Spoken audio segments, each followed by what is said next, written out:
if it's for someone, if it's just an asana practice, this is going to be super frustrating, you know, because a lot of them don't have the heat. A lot of them, it's the social aspect. It's like going to the gym, right? And so one is forced. I have been forced, and I didn't need to be forced. I mean, I was, you know, on the bandwagon a while ago, but to really think about what's the bigger purpose here? What are we actually trying to do when we say, I'm going to do my practice? Right. You know, and it's very complex. It is. And it really always does. I've been listening to more and more things like On Being. Have you heard of that podcast? No. Oh, man, this woman blows my mind. On Being, she's amazing. On Being with Krista Tippett. I can send you the link if you want. And she has all these conversations about spirituality and the modern world. And also, you know, of course, now she's doing conversations within the context of isolation and pandemic and anxiety and what have you. And I'm thinking, everything that I used to approach with an academic mindset is now right in front of me, and it's part of my everyday life. And, you know, I used to have to think of clever questions to ask my 18-year-old students about, you know, some text that was telling them, like, what you think of as yourself is just an illusion. And now, every single day, I'm thinking, what I think of as myself is just an illusion, you know? So it's just come, in other words, and this is through the yoga, because otherwise, because if you're not mentally present, and if you're just doing a physical practice, I can't imagine it would be very easy to keep up on your own. Right. You know? Right. There's nothing bigger than just, I may as well go out for a run at that point. Right. And in Western society, over the past, I mean, it was what, the 1930s, 1940s that yoga started coming to the West. But in the course of the past century, it's become very much exercise-based, very much asana-based. Yeah. And not everywhere, but in most places, a lot of the deeper philosophy behind yoga has disappeared or has gotten lost. It has. It really has. Yeah. And I'm sure you know more about this than I do, because you've been on the delivery end, you know, and on the and also in directly teaching yoga. I mean, I've been a student of yoga since 2006, but I approached it as an asana practice because I had a running injury, and it took me many years to realize I have a lot more to learn from this. This is not a substitute for running or swimming. It's not about getting my heart rate up and de-stressing because, you know, I just did a great cardio workout. All of those things were there, but what I realized I was doing was, for example, not breathing, you know. So, and then someone said, yoga is prana, breath, you know, yoga is control of the breath, manipulation of the breath. And I thought, oh, all right then. Well, then it's definitely not hip hop yoga or the 60-minute speed class or, you know, or any of these things, which even yoga with music. Now, all the gimmicks, like yoga with goats and yoga with wine. Goats. Who the hell is going to be able to concentrate with a damn goat? I mean, I love goats. The point is I want to pay attention to the goat, right? But the focus is the point, and the stillness is the point, and that is the hard part. Right. And that's what's in all of these philosophies that, you know, we've been mentioning. The kind of sitting still part and trying to understand all the connections between yourself and others and yourself and what's going on in the world not only socially or politically, but environmentally, biologically. That's what that's what these philosophies are about. You know, what is my place in this broader, and that's one of the things that I love about Eastern philosophy, is that it's a philosophy. It's not like thou shalt not do this. It's why. It's how to live a good life. Yeah. And it's a path to a higher state of being. Right. And I remember reading I have it just over there, Donna Farhi, is that it? Yoga, Mind, Body, and Spirit. Just sitting over there on my shelf. And I remember opening it because I was going to go to a teacher training in January that I ended up not being able to go to. This was one of the required books, and of course I was, just opened it up and I thought, okay, I'm going to start studying. And it was the yamas and the niyamas. And I just was hit with this. This is an enormous responsibility to think, I'm going to try to live my life like this. Like, how is it even possible to live a life according to that philosophy, which again is not, as you say, as a series of commandments. It's right. Not you will burn in hell if you don't do this. It's you will live a better life. You will reach a higher self if you do these things. Absolutely. So it's empowering. I just spent about 6 weeks in India learning from some teachers over there. And one of the things that they ingrained in us, or tried to at least, was that the eight-limbed path, the Ashtanga yoga, the yamas and the niyamas, the sort of the do's and the don'ts, those are the first two limbs of yoga. Yeah. Asana is the third. Yeah. So before you jump into all the fancy postures and touching your feet to your head and all that stuff, you're supposed to learn how to live a good life, how to live an austere life. Yeah. And of course, some of the, another book I read, The Wisdom of Yoga by Stephen Cope, was, talking about how, well, there's celibacy and there are a lot of dicta, right? But why? It's more important to think about why, and it's more important to think about what it is that you're trying to achieve. Yes. In other words, you have to understand what you're doing before you do it. As you say, the asana practice is the third limb. It's the first for most people now. Yes. Yeah. And only later do we come to the idea that this is part of a broader ancient philosophical tradition, timeless. Which is not a single tradition either. True. Very true. Yes. I mean, you could say it's Hinduism, but and Buddhism, but that doesn't even begin to scrape the surface. Yeah, and if you look back at some of the ancient texts, the Mahabharata, the Ramayana, which are thousands of years old, they're mentioning yoga in those texts, and they're talking about it like it's ancient. Exactly. So where did it come from? Exactly. Yeah. Before we dig any deeper, I just wanted to introduce you really quick. So all you listeners out there, welcome to YogaTalks with Yoga Factory, yogafactory.com. Our interview today is with Dr. Gabrielle Sims. You're a lecturer at Princeton, right, in the Department of French and Italian? Mm-hmm, that's right. And right now you're lecturing in Italian. That's right, in Italian, yeah. On Italian. Yeah. What is your doctorate in? What is your field of study? When I did my doctoral research, I worked on the history of science. And actually, I worked on the history of pessimism. So, yeah.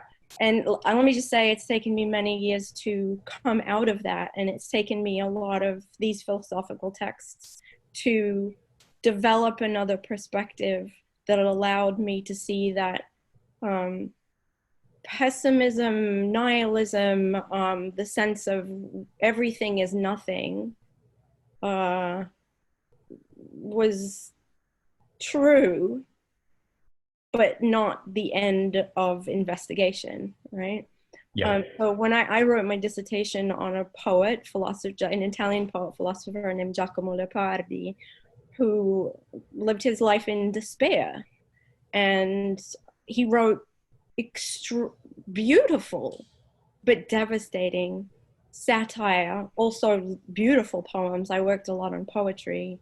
And so I got my doctorate in Italian literature, but my dissertation it started to grow into something else. It started to grow into an interest in the history of ideas, intellectual history.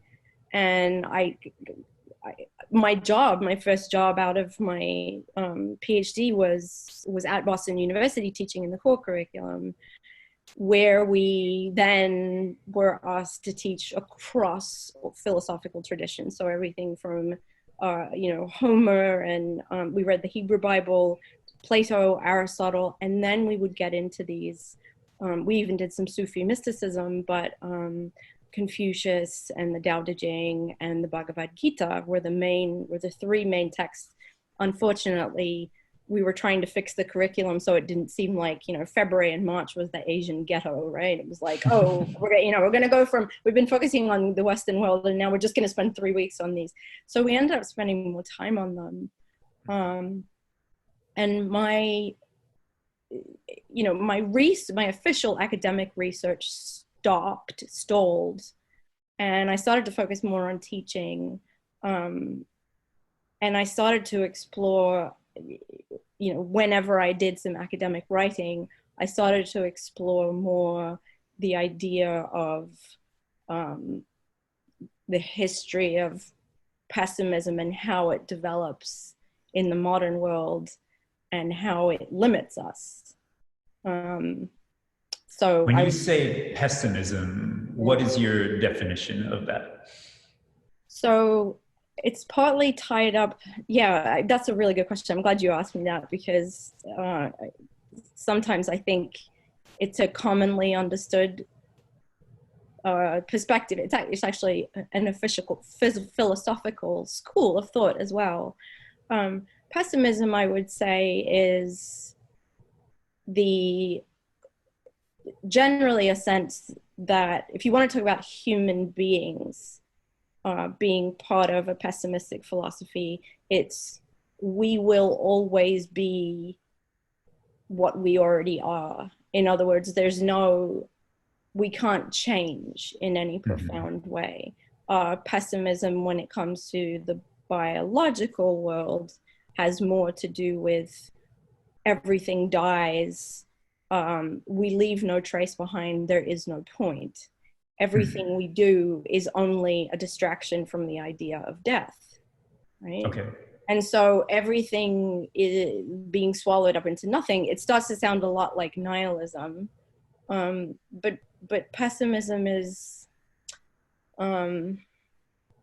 it's also a sense that if we accept that everything is nothing, and if we just decide that ourselves are limited, then we will somehow live more freely. So stop striving, stop trying to understand, and stop trying to connect with the broader world because we're not part of it. Interesting.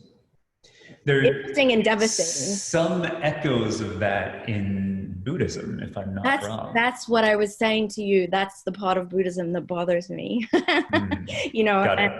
And it bothers me just because there's a little too much darkness in the world right now, and I don't, need that.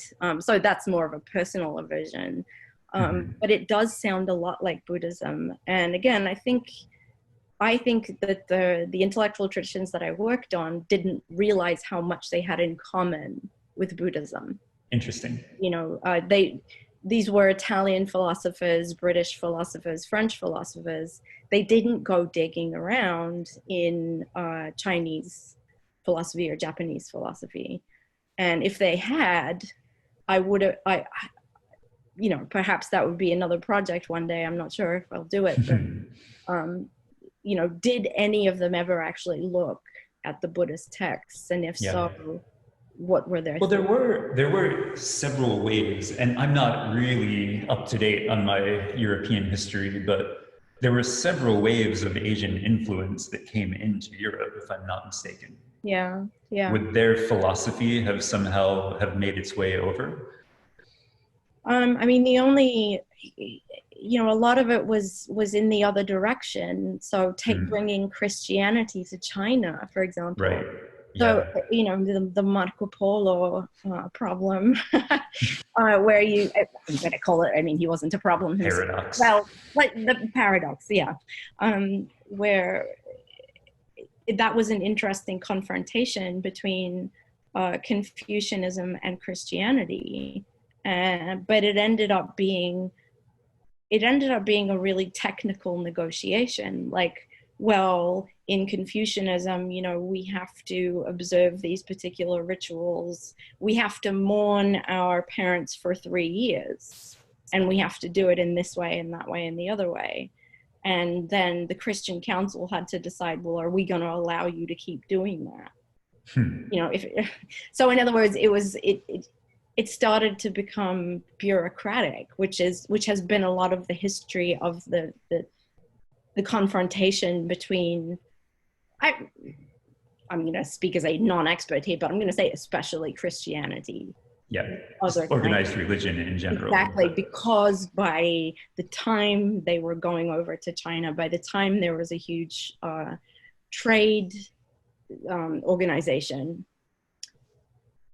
you know, you have the church, and it's incredibly powerful. It's one of the most powerful institutions in Europe, and they're already having theological fights amongst themselves and splitting off into different churches, you know. And so it stops being about theology and philosophy, and it starts being about rules. And I don't know that it ever really penetrated in the reverse direction, because if you think about the history, so my work was a lot on 17th, 18th, and 19th century European intellectual history, which is when we start to think about, well, what are we either A, in the state of nature? What is a human being like in the state of nature outside of civilization? Or B, you know, what is the self? What you know, what is why, you know, because it starts to focus on the individual, right? And the individual becomes the focus of Western philosophy, and it's so counter to Eastern philosophy to think of the self as an enclosed, even a soul in that sense, right? A born soul with an identity, with a single identity, that might have an afterlife as that same soul. Yeah. And so I think I'd love to look into this more, but I just don't see, I see a complete separation of the two systems. Okay. Really setting up the modern Western world. Right. You know? Right. To the point where 18-year-old college students say, no, I have a self and I'm me, and I'm made up of my emotions and my thoughts and my relationships and everything I do and everything I think. And then we come to Confucius in February, and we tell them, no, the self is it's like a snowflake. You never find one in isolation. There's no such thing as an individual isolated self. And, you know, their heads explode. And they go, that's not possible. That's not possible. You know, it runs so counter to the Western idea of the ego. Yeah. Which, as we know, is exactly what gets in the way of practicing anything in the Buddhist tradition um, the Hindu tradition, and uh, maybe not so much Taoism. Taoism is an interesting problem. It's beautiful. So tell us a little bit about Confucianism, just to start with. Like, what are the core tenets of that? If we can do it in like a couple of minutes and not a semester, you know? Yeah. I would say a couple of the things that we used to always talk about first, that would really blow open the conversation, which was obviously the goal, you know, was Confucius says, if you have three things, you have food, weapons, and the trust of the government. If you have to get rid of two of these, what are the two that you get rid of? And it's food and weapons. Because without the trust of the government, you have nothing, he says. You have no society. So society is based on trust. It's based on responsibility. It's based on relationships. And it's based on rituals. Ritual observance of respect of elders, ritual observance of, hospitality, for example, right? So it's very rule driven. It was apparently responsible for a spike in suicides in China about 20 to 30 years ago because of the severity of the requirements for each individual. It was the idea of the perfectionism was too much. But at bottom, it's an ethical system. So it's not, it got skewed and it became a set of rules that seemed impossible to live up to. But I think that one phrase, without the trust of the government, you have nothing. In other words, without trust, you have nothing in society. You do not have a society. That's how I would, that and the construction of the self as not a self, it's just a series of relationships. And your responsibility toward others, your duty toward others, your duty toward society, or your calling, kind of. Get to the word Dharma. That's a really interesting segue, because one of the things I wanted to ask you about was this idea of Dharma that comes from India, from the Vedic traditions. And in Indian philosophy, and it sounds very similar, maybe not very similar, but it's similar to that idea in Confucianism of there's sort of a cosmic law that sets sort of social behavior, like how you should act, how you should live your life. And in sort of ancient Vedic tradition, people would try to live up to that standard. It was like, that was like you're holding yourself to be a good citizen, to be a good person. Right. The idea of Dharma in Buddhism shifted, I think, a little bit to where it's sort of like Dharma is like a universal truth. But I don't know if it's as much sort of like a social, like, I have to live up to this standard. I mean, that seems like it's the problem with the concept of Dharma. Is mostly I've studied Dharma through Hinduism, through the Bhagavad Gita, and it's an extremely severe concept. And my first introduction to Dharma was a Kevin Smith movie, so. Oh, wow, cool. That's more low key than reading the Bhagavad Gita. Cool. Indeed. Yeah. I remember thinking, I mean, the whole premise that you just have to do what the universe has decided is your role mm, I don't know how I feel about that. I mean, why wouldn't we all just have a calling to be our best selves, for example? Like, why would it have to be a specific role? Why would it have to be a specific title? Why would it have to be a specific function, like a warrior or I mean, even a shoemaker? Why would that be something that I have to accept? Because then you get into the problem of the caste system, and Right. Yeah. yeah. So I like the idea of, I mean, this is not about what I like and dislike. It's what it is and what it isn't in these philosophical traditions. But Dharma as being more of a universal concept of what it is that we're supposed to do on this earth it makes more sense to me.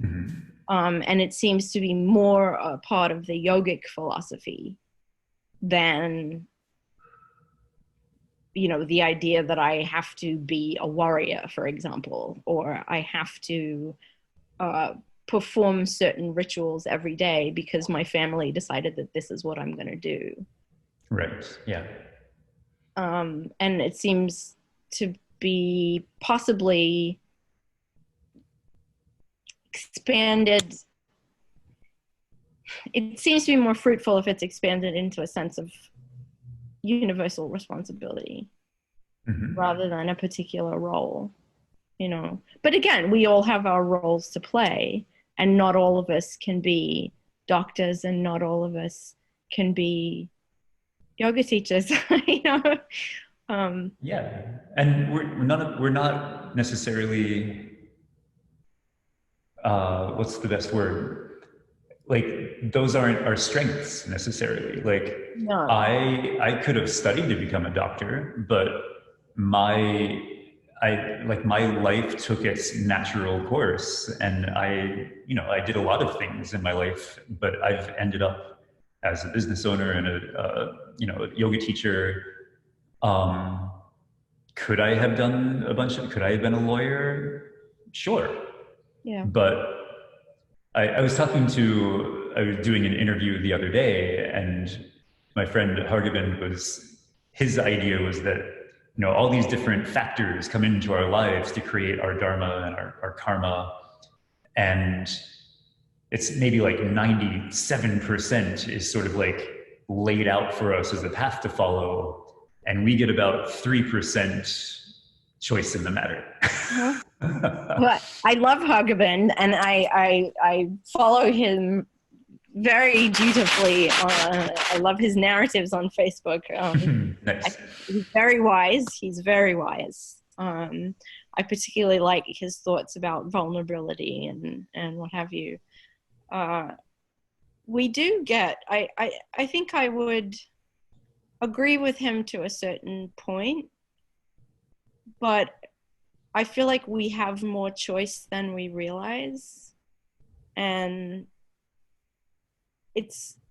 we can decide to exercise our power of choice, or we can decide to be carried along. I mean, obviously a lot of things, the choices that are available are, as you say, created by a number of circumstances. I'm here because of a billion different things. But in this present situation, I have a choice about how to live my life and how to use my time and how to use my mental energy and what's the best use of all of these resources that I have. And that seems, it might be only 3%, but that's a pretty big 3%. Sure. That's a pretty powerful little Absolutely. sliver of power that we have there. In my experience, I've been practicing and teaching yoga for over a decade now. And the more that we practice mindfulness, the more that we tune in to ourselves and start to realize ourselves, the bigger that percentage grows. Like, we start to become the driver, the master of our own ship, instead of just letting life carry us along. Exactly. That's actually, I love that metaphor, because that's, the Greeks used that metaphor a lot.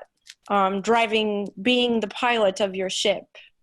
You can do it or you can not do it, but if you don't do it, you're not fully human. So being fully human is recognizing that power of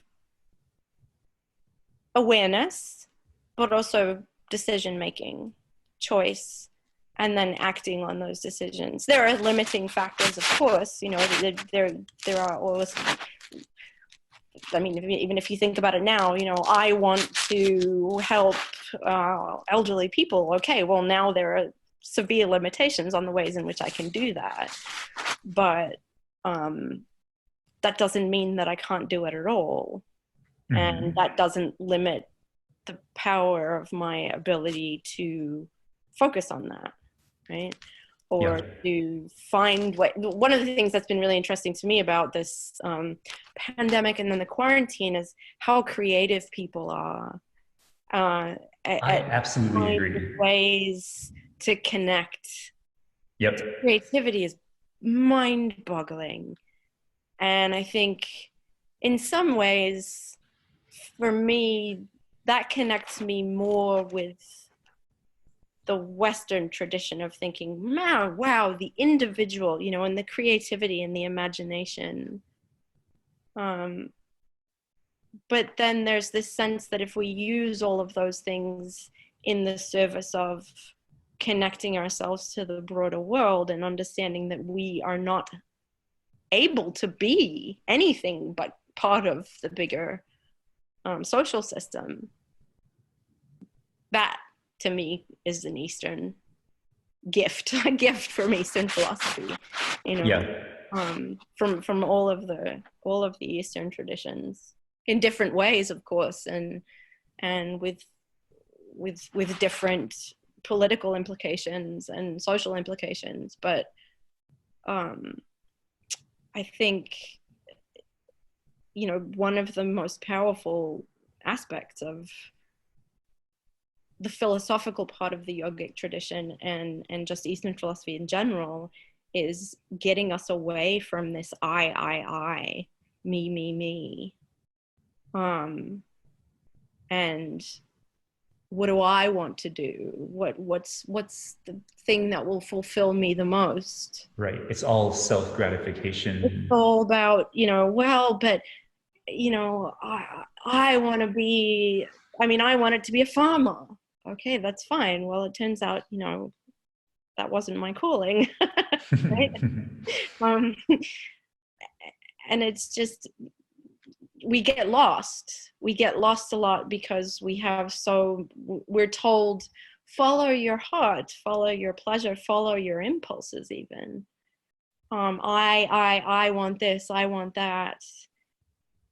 That's not a very thoughtful way to use the power of awareness and decision making, and it's not a thoughtful way to pilot your own ship of your life, Right.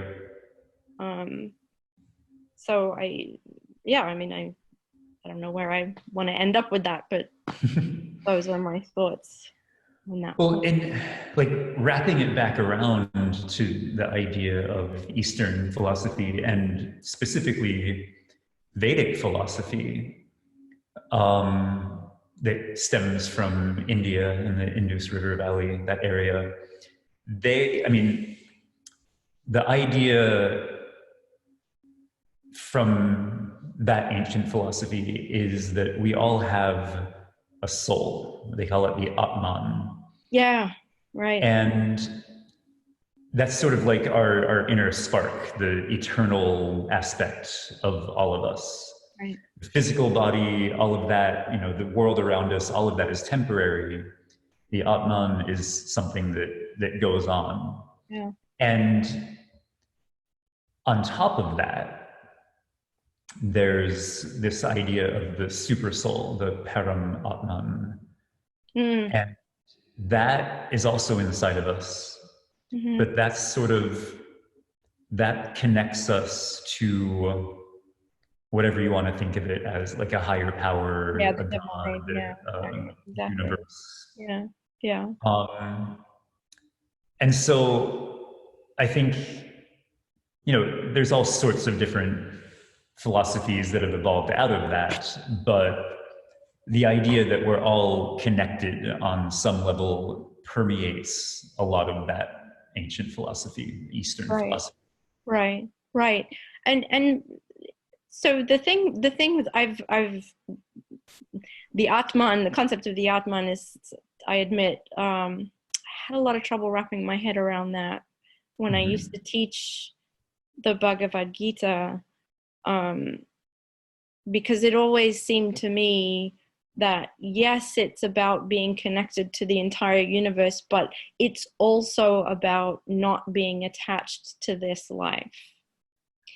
And True. I don't know how I feel about that. I just, it's the idea that, sure, there is this divine spark and there is this higher self, and it's not an embodied self. And if we get attached too much to this body and this particular iteration of the Atman, then we'll misunderstand everything, and we'll fall into despair because we won't want to let go, and we won't understand that we're part of the broader cosmic cycle. Well, and so that connects perfectly to what we were just talking about, this idea of me, the self, the ego, and I want, and I'm going to collect. I've got my perfect house and my dream job, and I've been to all these amazing places on the planet. And eventually, like, you've collected all the things, Yeah. and you've been to all the places, and you still want more. Right. Like, it's a black hole. You're never going to completely fulfill that. I want more. I want the next thing. Yeah. So this idea of non-attachment is actually it's the fifth yama. It's called aparigraha in Sanskrit. And it's this whole idea of non-attachment, non-greed. Like, it's one of their sort of tenets in yoga philosophy of, like, live a simple life. Yeah. Do you really need all that stuff? Right. I mean, in interpreting attachments in that way is, it frees up the concept a bit for me, and that's, I think, a more fruitful way of thinking about it. It's living a life of non-grasping, right? Of endless desire, the endless chain of desire. And honestly, that was I'm starting to wonder now, because that was a huge part of medieval Christianity, and St. Augustine in particular talked about the perpetual dissatisfaction of constantly desiring. And at what point, if we think of desire as endless, then we're going to fall into despair. At what point can we just stop grasping after new things, different things, new experiences, stimuli, and look inside ourselves instead? Ourselves being, that vast network of attachments to the bigger, the broader being. So I'm wondering, actually, if there's that's just a side thought, but I'm actually wondering if there's some connection there. A little cross-pollination going on. Yeah, because he talks so much about the endless grasping as what makes us unhappy. That is the downside of the human imagination. That is the downside of all of these capacities that we have to desire. What's the point of desire? If you use it properly, the point of desire is to understand that we are attached to the divine. right? Mm-hmm. And therefore there is a point at which desire can rest. And therefore we don't have to be restless, you know. That's a fruitful way of approaching life. I know, well, I could spend my day grasping after material things, or I could spend my day trying to figure out what it means to live without those desires. And I might not know what that is. I might not know then what to do with my day, but I'm thinking, and I'm not buying anything. And that's a good day, right? So, especially right now, when all we have to do is browse Amazon and look for the next thing. Exactly. Yeah. Yeah. Even I find I started to hoard books of yoga. So in this bizarre, paradoxical manifestation of desire, I have to read this, I have to read that, I have to read this. And it's like, slow down, slow down. Because every single one of these books contains a lifetime of wisdom. Absolutely. Yeah. So just sit with it. Mm-hmm. But how do we sit with it, especially when we're being told to sit inside by ourselves? Then we really have to sit with it, and it's very uncomfortable. Yeah. And which, I mean, you were saying before, that's the biggest part, and I agree with you, the biggest part of any asana practice is the stillness. When you're sitting still in a posture, and it's in that moment that you have an opportunity to actually notice yourself. Before you move on to the next thing. Yeah. And, back to the idea of like all the gimmicks and the music and the goats and whatever it is that people have in their yoga classes, all of that at the end of the day is distraction. Completely. So you don't have to notice yourself. Of course. Because that's uncomfortable. It's very uncomfortable. I still can't stay still in savasana, Yeah. And even though I'm saying to myself, stay still, be still, my heart is pounding. Great, that means I'm alive. Mm-hmm. My breath is too rapid, I need to slow it down. Great, that means I'm alive. Yeah. Don't fidget with especially now because I'm, running my own little operation up there, the 100-degree room with 3 different heaters and it's like, don't fiddle with the heat. Don't drink the water. I heard that giving up water drinking during practice is the next step. That's going to be the next step. But yeah, it's this distraction, and it's, if you think about it, these are funny things. They seem to be little things, but they're the hardest things. Yeah. And if you think about yoga as stillness, ease in discomfort, stillness in discomfort, and even letting go of the idea that discomfort is all that there is. That's what you are. That's what you're feeling, instead of it just being a temporary sensation. One of the first lines in the Yoga Sutras is, I'm going to murder the Sanskrit, but it's something like yogas chittas vritas nirodha. And the translation is basically, yoga is the stilling of the fluctuations of the mind. Right. Yeah. Good luck with that. Right? And so, yeah, go ahead. We had mentioned earlier how like the yamas and the niyamas happen, like if you're learning at an ashram in India somewhere, you learn those first and then you practice asana later. But in the West, like our society is so go, go, go nonstop, constantly pressure and stresses coming from all directions. I think using asana as the vehicle to get people into a yoga practice, I think that that's absolutely fine. Mm-hmm.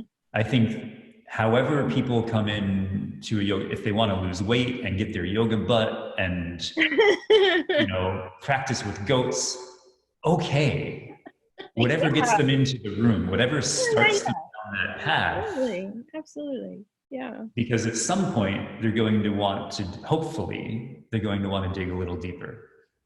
And some people might not, but so many people do.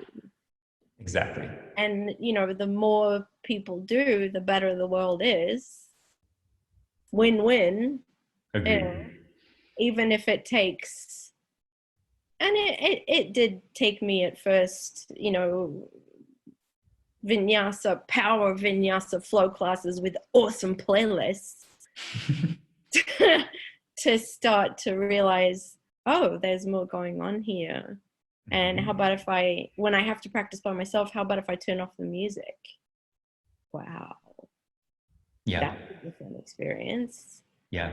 And just, you know, it's gonna take a certain kind of, you often find that people that practice yoga for decades and that think about what they're doing in a broader way have understood that it's so much more than a physical practice, and that sitting with yourself, even, you know, even if you're saying like, oh, I'm trying to do a really awesome pigeon pose, you know, half pigeon or whatever. That's one of my things, because I've got these tight piriformis, tight hips, whatever. And it hurts, you know, it hurts, it's painful, but it's not hurting me. It's just the discomfort in the body is actually more the discomfort in the mind. Mm-hmm. And lying still and breathing is the hardest thing to do in a quiet place. Even if it's full of other people, you're with yourself. Yeah. You have to be. Otherwise, you're not actually doing the practice. You know, and one of the great things about asana is that it sort of forces you to be in that space. Oh, yeah. You have to be present in order to balance on one leg or whatever it is. Yeah, yeah. And so even if people are there to lose weight, whatever it is, whatever reason they're there, they're starting down that path of mindfulness, even if they don't realize it.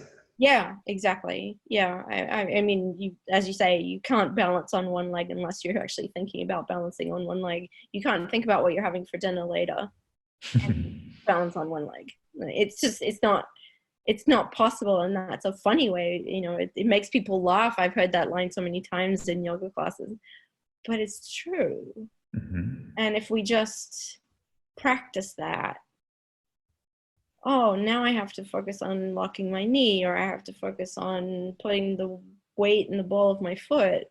All of a sudden, I've started to practice mindfulness, even if I don't know that it's called that, even if I haven't heard of it before. Exactly. And so somehow the philosophy can come after the asana, you know? It's, again, as you say, it's not the ideal, it's not the path that's laid out in the text, but it's the path. And as you say, whatever works. I find that whatever works has really structured my approach to teaching for 15 years, whatever it is that I'm teaching. Absolutely. And then if it works, I'm going to do it. You know, I don't care if it's a joke or something that seems irrelevant. If it wakes you up and makes you think, oh, what are we talking about? What are we doing? Then that's the moment of awakening, you know, and the thought process begins. Yeah. Starting down the path of self-realization, of noticing yourself. Right. Yeah. And realizing that you don't actually understand what it is that you're doing. That's also important. And of course, a lot of the yoga practice is that too. The physical practice is, what? Yeah. I thought I knew what I was doing, and now I realize I've misunderstood completely. And now that I'm trying it the other way, I keep falling out. Mm-hmm. And that's frustrating, but that's also, now I'm determined to figure out what it is that I need to do in order to balance in the posture, or, and often, of course, it's just a matter of being mentally present. Mm-hmm. The body will catch up, but the mind is I'm not going to think of it as an obstacle. I don't think it's an obstacle to be overcome. And that's part of what I think bothers me about Hindu philosophy, is that it reminds me of Plato a lot, like the body is the prison of the soul, and the body is just this obstacle. And I think, no, the body is a tool. It's what we've been given in this lifetime, if you believe in reincarnation, or, the afterlife, or what have you. Mm-hmm. So how can we best use it? Yeah. To make ourselves better people? What's the connection between disciplining the body and making yourself a better person? Well, it turns out there's an enormous connection. And it's probably just because you're practicing discipline and mindfulness. Right. I mean, you're strengthening your body, you're making yourself healthy, your lungs are better, your heart is better, your brain functions better. But then what do you do with that when you walk out of the room? Right. And that's where they say the real yoga begins, right?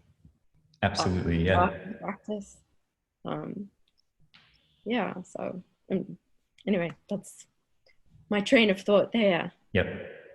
My one teacher always says, you can build a beautiful temple, but then you have to fill it with something. Exactly. Yeah. The more you practice, the better your postures become. Like, you could have a perfect, whatever it is, like you could be in a handstand with your feet touching your head and look beautiful. But at the end of the day, if you're acting like an asshole to everybody around you, what has your yoga practice really accomplished? Yeah. Yeah. And then I've got to ask myself, how did you get to the point of being able to stand on your hands and touch your feet to your head without actually thinking about the rest of your life? Like, I don't know how that happens, because so much for me about advancing in the yoga, in the asana practice even, is presence, and presence in the yoga studio during the practice means presence in the rest of your life. I mean, to me, you almost can't. Maybe there are a lot of people that turn it off, as you say, and can be obviously champions in the physical practice, and a complete waste of space in the rest of their lives, sucking energy from everybody else rather than giving it. Yeah. I don't know how that happens. That to me is a sort of unimaginable. It happens. I understand that, but what I love about the physical practice is that it seems to translate very naturally into a better, more thoughtful life. Existence. Whether or not you can live up to some of the obviously seemingly impossible ideals, the ethical standards, the discipline, the self control, even self-deprivation is a lot of the ethical part of yoga. Even if you can't practice that, it's right. I just don't know how to say. It doesn't make sense to me to separate the physical practice from the philosophy. Yeah. Which really, like, if you really dig into like the Yoga Sutras, if you're going to practice the whole 8-limbed path, you're cutting out like most of the physical world And by the end of it, you're like living in a cave somewhere, Yeah. you Yeah. know, just focusing inward all the time. Right. Most of us can't live a life like that. Like we're in the world. Yeah. We have all these other responsibilities. Right. And I'm not sure that that kind of life would be the best kind of life for everybody, you know? Exactly. Like I Exactly. know well, this quarantine has introduced me to the idea that I am in fact much more of a social being than I realized. And that I don't actually like necessarily sitting around being in my head and thinking. That's a useful use of some of my time, but it's not, it can't be, it's not the extent of what it is that I want to do with my life. Yeah. And that was always the point at which the students got stumped by the Tao Te Ching, for example, which seemed to require you to not even develop a relationship with your neighbor. You know, you just live in your house and you grow the food that you need, and you don't talk when it's not necessary, and you don't participate in any kind of, you know, education. There's no formal training or what have you. Everything you have is just, it's right there, it's in your backyard. You've got your chickens, you've got your vegetables, and maybe you've got your family, and that is all you need, and that is all that life is. That's all that human life needs to be. Because then the rest of it is just meditating quietly and letting, you know, the rhythms of the weather run through you, and understanding that you are connected to the wind. And I think, okay, that's nice, but we can't live, most of us, like that and really live a good life. You know? Well, the world has also changed so much since Exactly. so many of these things were written and Yeah. conceptualized. Yeah.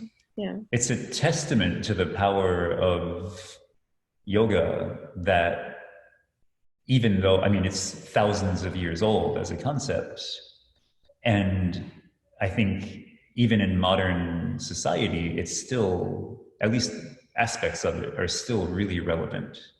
Yeah. And still absolutely being practiced. Yeah. Yeah. Yeah. Yeah. It's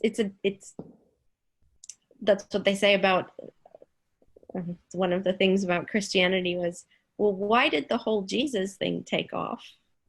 Because Jesus was only one of, you know, hundreds of prophets walking around preaching, talking about everybody needs to wake up, you've all lost your way. So why does Jesus become the Christ and not Joe over there? Right. Right. Or Biff. Yeah. Why not? You know, what was so special about him? And I think it's the adaptability of the philosophy, the adaptability of the tradition. He had some pretty yogic ideas going He on, had that some guy. pretty marvelous ideas, yeah, and very yogic ideas, and not specifically, obviously, Catholic or Protestant or Anglican or evangelical or what have you. So, you know, the philosophy itself that underlies the institution it's very different. Right. And I think that's probably the same with the yogic philosophy.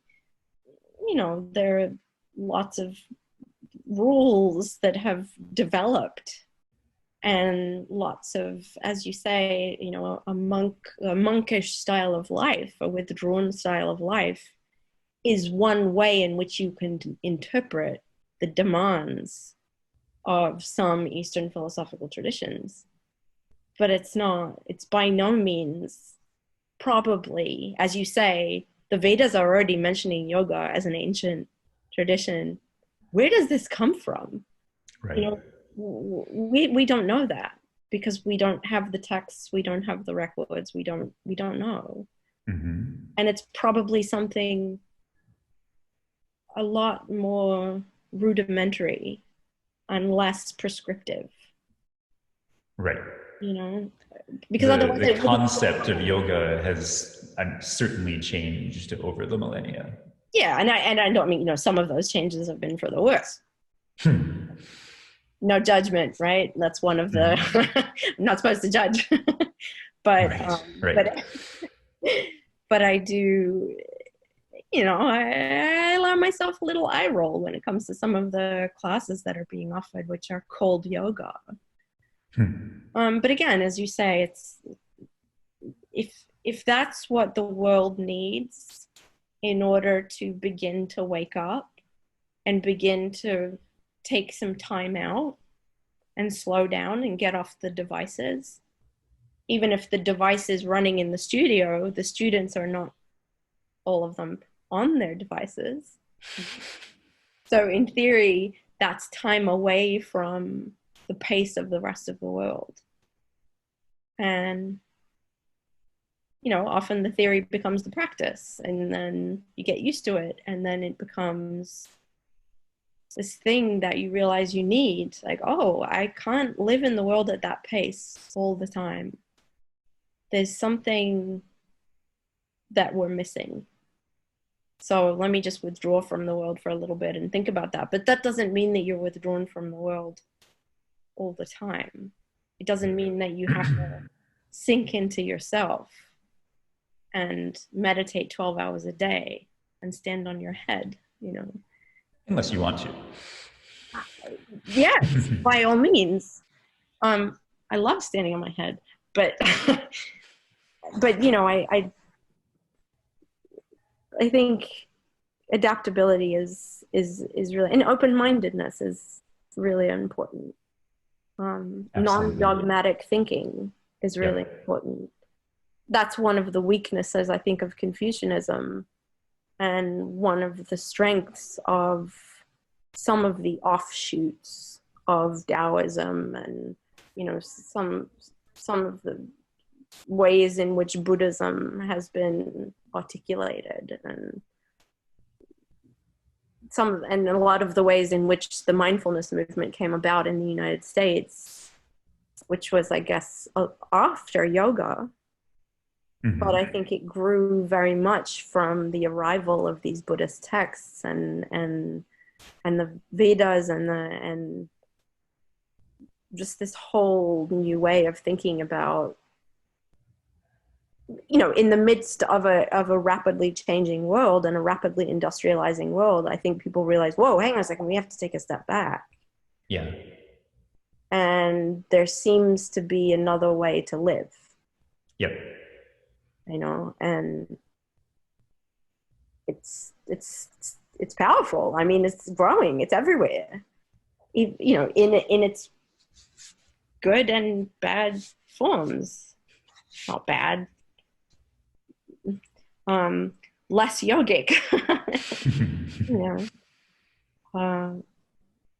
But in any case, I mean, I think adaptability is really important, and I think all of the philosophies that survive and that still can give rise to interesting questions are the ones that have not remained closed in themselves, but have sort of cross-fertilized. Yeah.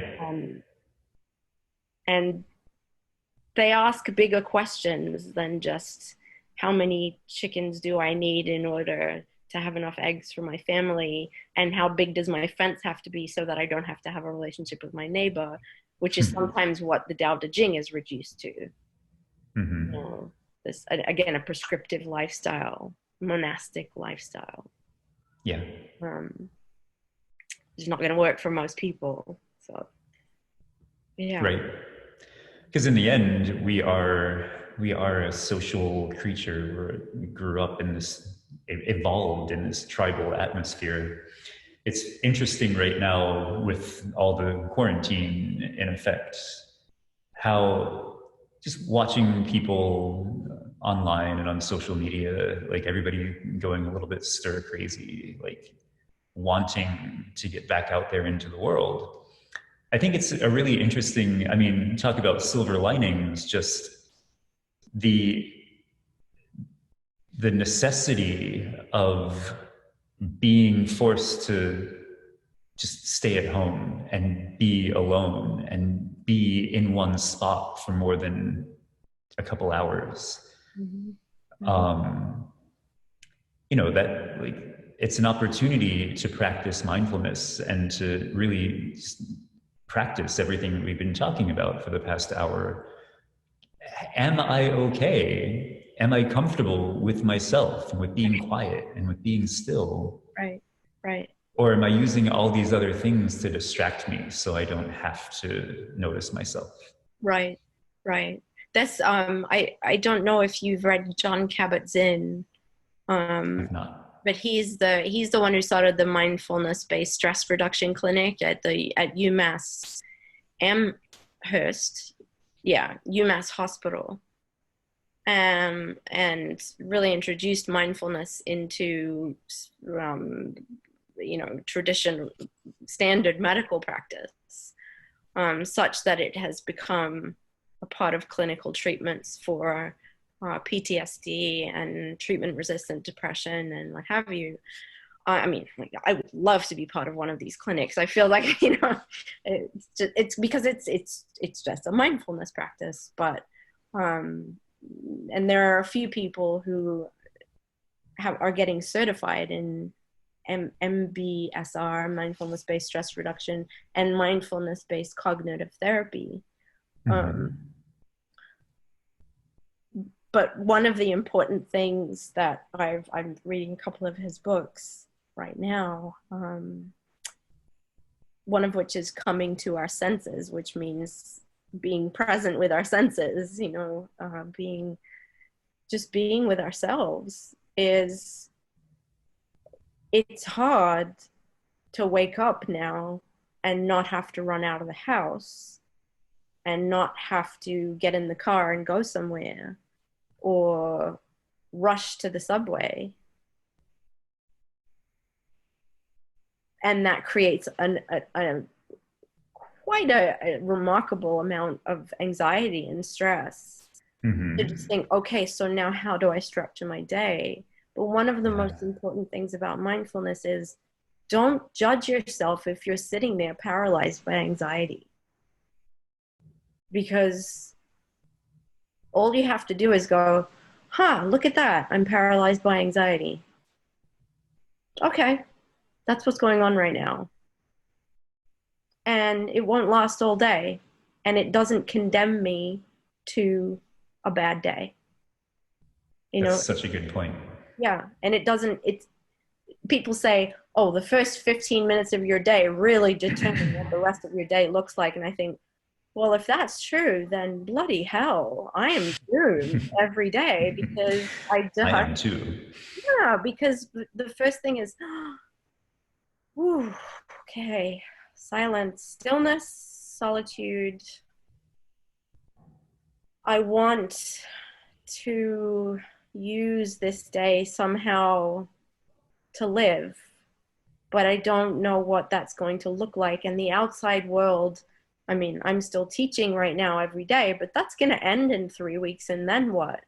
You know, then I wake up and I go, well, now it's on me 100% to use my time wisely, but also not to judge myself when I don't. Yep. Because we don't realize how much stress we're under. We don't realize we talk about this a lot. There are a lot of podcasts, you know, as I said, I'm listening to a lot of talk about anxiety and spirituality and mindfulness and how we can coping mechanisms, you know, just one of the things they all say is even if we're suffering a lot, we don't even understand the depth of the suffering that we're going through right now. We will not understand it right now. We won't understand it until it's over. Yeah. So don't beat yourself up. It's kind of the bottom line, right? But that's the hardest thing to do because it's, I have all this time now. I should do this. I should do that. I should do crafts. I should call people. I should write my book. I should. Right. Where does that come from? And does it really matter? You know? One of my teachers, her name's Emmy Cleaves. She's out in Los Angeles. She lived through, Legend, total yeah, she's legend. amazing. She lived through the Holocaust. Yeah. And I've heard her lectures so many times on just the topic of pain and the topic of suffering. And she talks about how suffering is an entirely human concept. You look at animals and, they're absolutely just totally in the present moment. They may be in pain for a little while, but when they're not, they forgot about it. So we have this mechanism in us, this ability to just wallow in, I'm in such a horrible place. I'm in, whatever situation where, and this is a very yogic concept, we always have the opportunity to change that. Whether it's just in our own mind or it's an actual circumstantial thing, we always have the opportunity to flip that around and to not be suffering in our own mind. Yeah.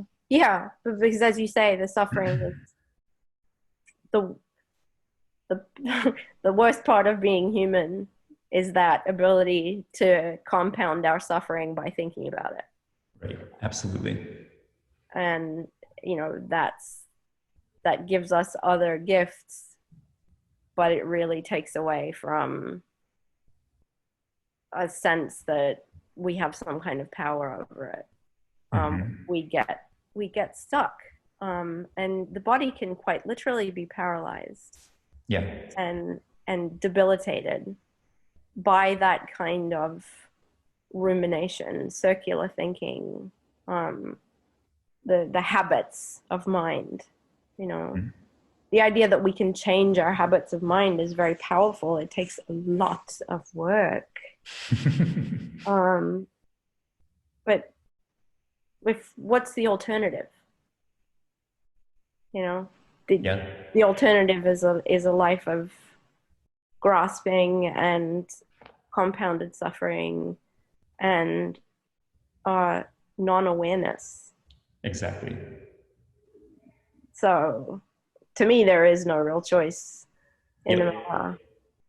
So wake up, people. Every day. But it's hard, and don't beat yourself up if you can't. Absolutely. All of those things. All of those things. Yeah, exactly. Yeah. So can I ask you a question? This is great. This is part of a series of conversations. Yeah, absolutely. Yeah. And these are going to be available to anybody? Yeah, we have them on our website. Yeah, they're all recorded, they're all archived, and anybody can watch them. We're sort of rotating some of them through the free section as well. Mm-hmm. Mm-hmm. That's a wonderful idea. Thank you. And one of these things that people think of, what can I do now that I have to use this platform? Yeah. How do I connect with people in a meaningful way? Yep. For some people, a meaningful way to connect is a Netflix party, but for me, it's a conversation. For sure. And it also, it's something that I've actually had the thought to do for a long time, is start to do interviews with people that I've met and people that I really respect. And this whole quarantine has sort of, for better or for worse, it's opened up that door. It's forced us to communicate in a different way, which I think is great. I think we're all more connected now. Yeah. Yeah. And once we get back into studios and back into normal everyday life, whatever that is in the future, I still want to keep doing stuff like this. So.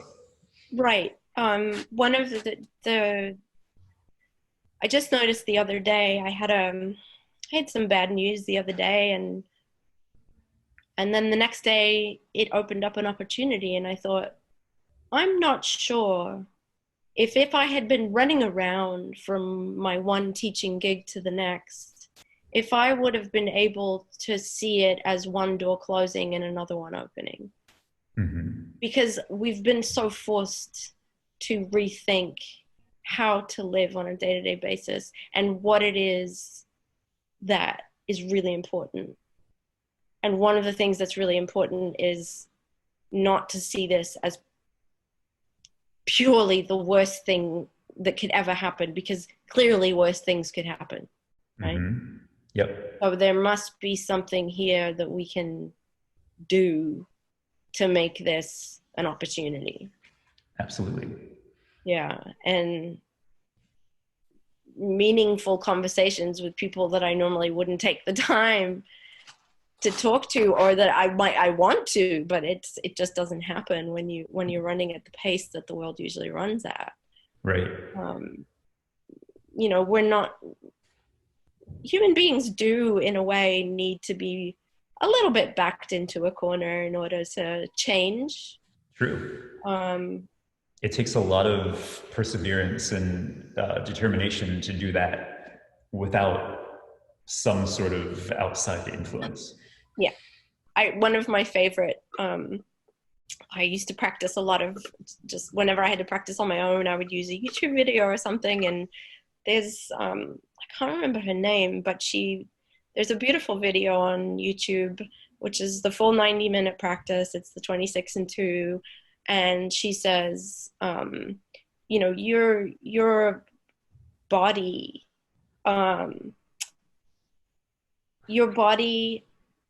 hears everything you say, and your body feels everything it hears. And also, she talks about being just adaptable, being connected to people, being imaginative, being creative, not getting stuck in your own isolation, and learning to love yourself is actually the hardest thing to do. But it's not until, she says, think of it as a seed. And in order for a plant to grow, the seed has to be broken open. We have to be broken open in order to grow. And there's a kind of violence in that. True. But it's true. You're not going to get a plant out of a seed. You're not going to get any food from it, or any fruit or any flower, unless that seed breaks. So if you think of yourself as enclosed and alone and what have you, you need to break that open. You need to be broken open, woken up, exploded. And the world has done that to us right now. Yeah. It's given us maybe an opportunity. Yeah. Maybe. And and pessimism would tell us that we're just going to go right back to what we were doing before. And I'm not in favor of optimism because it's often naive, but mindfulness and thoughtfulness tell us that we're not. Yeah. That we're going to learn something, and that we are capable of change, and that we're going to take this experience into the world, whatever it looks like, in 6 months, a year, 2 years, for the rest of our lives, maybe. Yeah. And hopefully we can learn something as a race, as a society, and as a culture, and move forward taking care of our planet and taking care of each other, rather than just like the me that's been happening for the however long. Right, exactly. One of the things that I've been interested in food production and sustainability for a long time. And we need to think about this pandemic too as a result of the smallest choices that we make. You know, where do I get my food from? Do I do it thoughtfully, or do I do it in a rush with a lot of packaging, without thought from where it comes from, or how it's produced? there's no way to disconnect what's going on right now from mindless industrial production and mindless use of natural resources, or even thinking of nature as just a resource for us to use until it's gone, you know. Yep. So ideally hope that this is going to lead to some action, some change. But it's not about hope. I mean, it's we've got to make do that happen. something about it. It's not, not just sit here like, oh, I pray that the world changes. It's like, I can do something about it. Yep. I can talk about it. I can change my own life, and make better choices, but also not beat myself up when I make bad choices. It's like, I'm gonna always balance it out with that, because I really think that's important. The non-judgmental, the letting go of judgment, letting go of self-criticism, which is a huge part of mindfulness. It is. It's a huge part of the mindfulness that's gonna work, not the mindfulness that tells us that we have to empty our minds and sit still in lotus pose for 30 minutes, which is great if you can do that. It's wonderful. But that's not always going to be the best thing for people to aim for, Right. It has to be applicable to your life as well. Doable. It has to be doable. This is a wonderful conversation. I'm happy to continue it whenever you want.